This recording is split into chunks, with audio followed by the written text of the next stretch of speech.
Okay,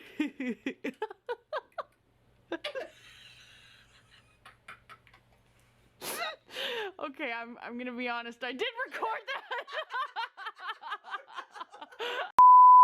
Hey everybody, this is Jackson from Fruit Wine Co.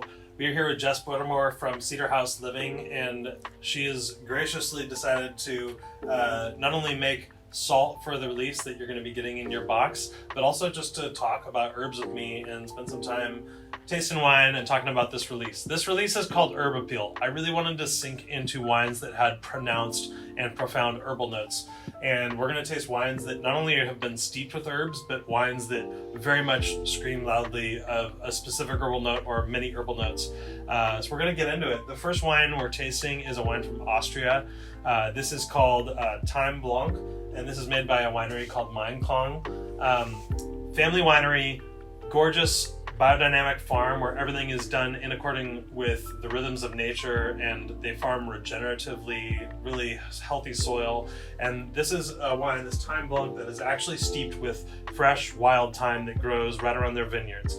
So in some ways this wine's almost like a vermouth because it's aromatized with a specific herb that's been put into the wine. I absolutely love thyme. It's one of my favorites, and it's so perfectly aligned with the end of winter. Yeah. Because it's a medicinally, it's an herbal ally.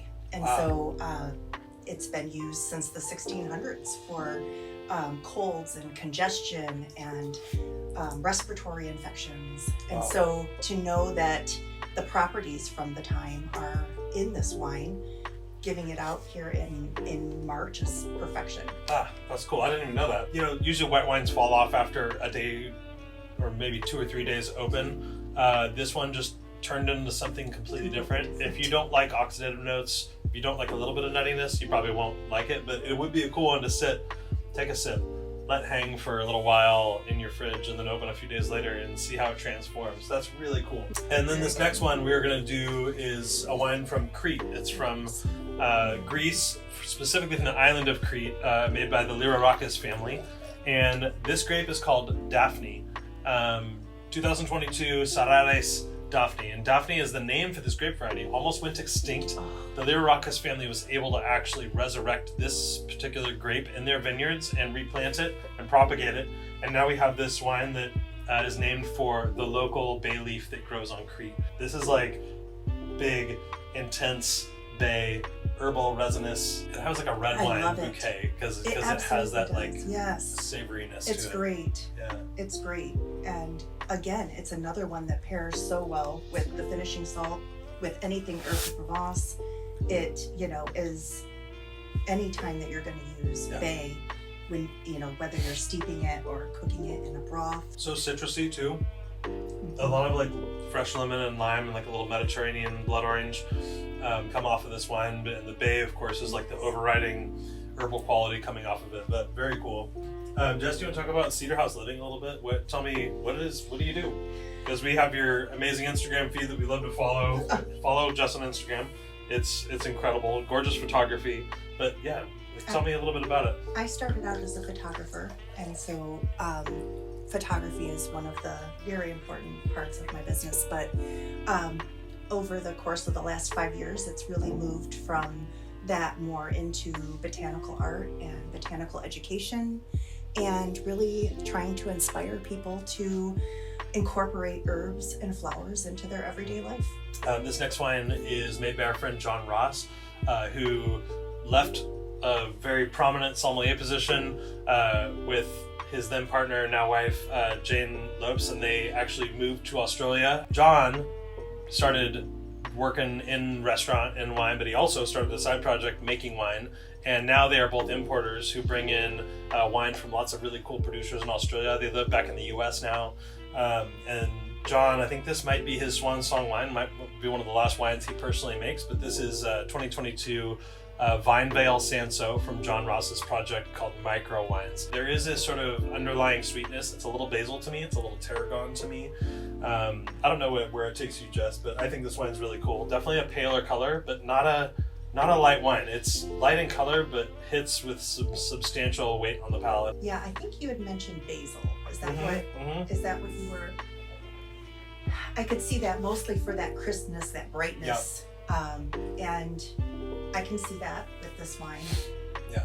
And basil is such a versatile herb that, you know, you can find, it's readily available, it's easy to grow. There is a sort of like ripe, luscious fruitiness to this wine that makes it really pleasant along with those herbal notes.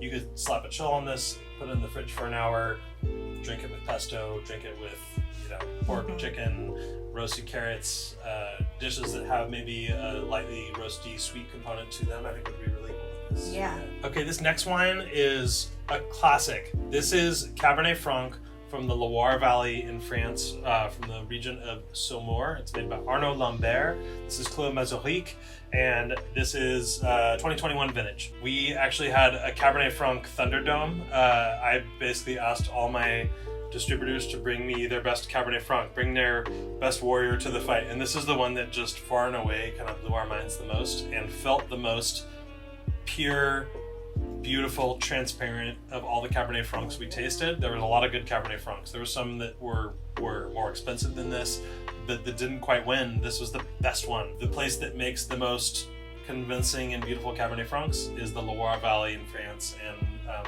Arnaud Lambert is doing great work. The first thing I kind of thought of and the direction I was thinking was sage.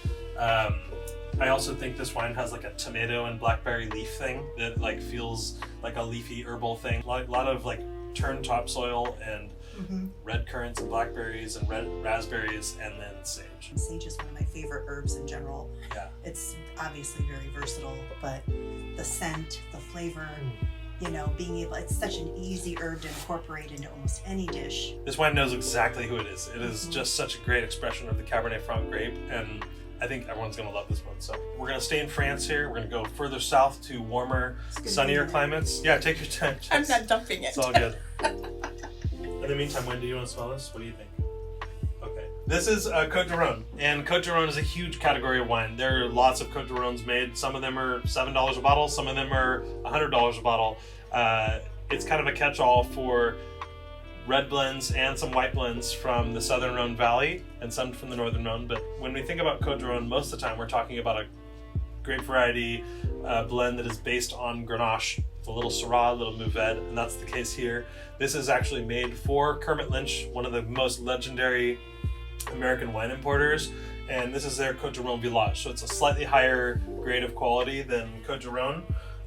Typically needs to come from specific village vineyards. This one just gave the most beautiful rosemary and lavender notes, and it gave all that bright strawberry jam note that the Grenache grape throws when it's grown in a hot climate. When I took my first drink of it, I would immediately serve it with definitely a stew or you know, something really rich, and definitely rosemary, something rosemary inspired. Maybe pop a sprig of rosemary into your napkin ring so you can kind of smell it when you're drinking, you know, just all the details that would really bring that out. That's like a brilliant way to think about food and wine pairing, because the aromatics of whatever you put on the table are going to be influencing the whole vibe. And it influences the way, it can play a role in what tones come out and what you taste and what you smell and what you see. It all comes together, right? Now going back to the US,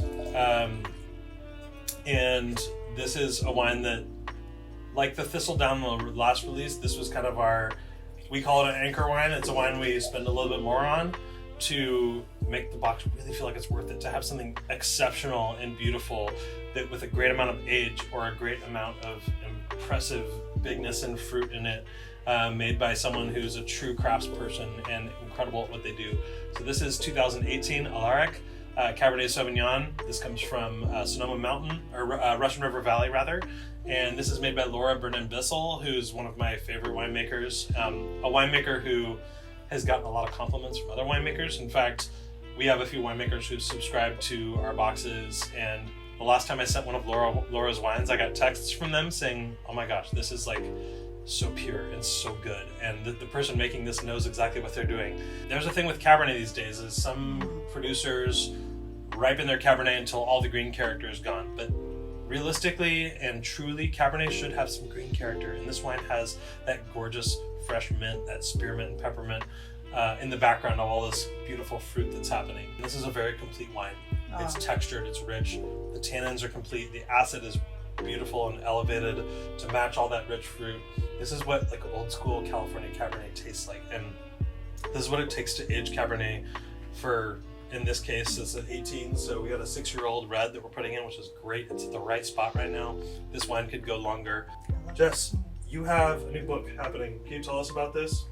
Yeah, so this is my second book. It's Seasonal Living with Herbs. Yeah. And really it's just kind of how to grow, harvest, and preserve herbs and use them year-round. It picks about, I think, 15 different herbs and starts to really discuss how to grow them, how to even right down to how to decide whether you want to buy a start at your favorite nursery versus growing it from seed. The whole second half of the book discusses ways to use the herbs. Really bring that garden inside. Use it in the kitchen, use it in the craft room, use it in your apothecary cabinet, you know, whatever speaks to you. That's kind of what you do, what this book is about. Take a look out for Jess's herb salt that will be in your club box.